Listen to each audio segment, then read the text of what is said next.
When you think of ancient Italy, your mind probably jumps to Rome.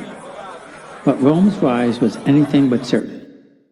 High in the mountains of south-central Italy, a confederation of fierce warriors called the Samnites nearly stopped Roman expansion. They handed Rome one of its most humiliating defeats and forced its legions to rethink how they fought. Long before Rome dominated, the rugged Apennines belonged to the Samnites, an Italic people who spoke Oscan.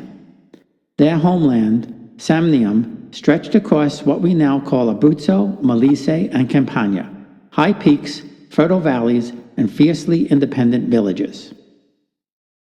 The Samnites weren't a single kingdom, but a league of 4 tribes: the Hiepini, Cordini, Caraceni, and Pentri, linked by war councils and self-governing clans. Most were farmers and herders, living close to the land and valuing resilience. Their origin legend speaks of the Ver Sacrum, the sacred spring.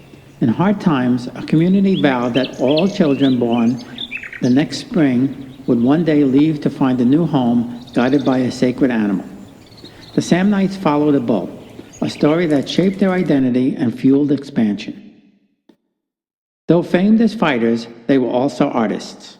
Archaeologists have uncovered ornate metalwork and pottery near Paestum. Religion blended nature spirits, Numina with gods akin to Mars and Diana.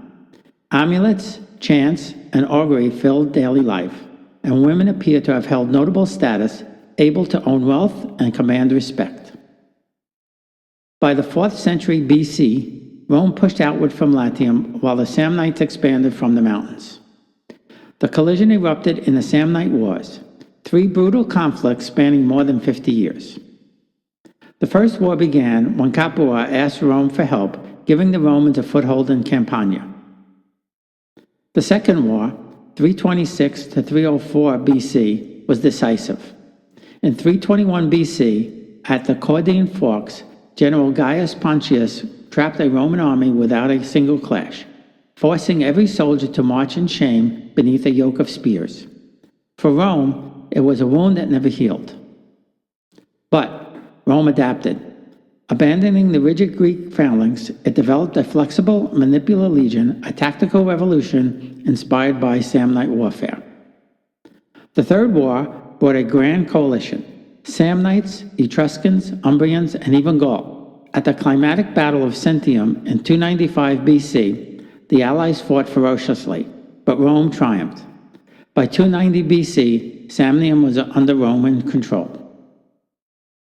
Yet, the Samnites never truly accepted defeat. They joined King Pyrrhus of Epirus in later wars and remained restless allies. Their last great stand came during the Social War of 91 to 87 BC, when Rome's Italian allies demanded citizenship. The Samnites fought with unmatched determination, even after most rebels surrendered. In 82 BC, they opposed the Roman general Sulla and were massacred at the Battle of Colline Gate.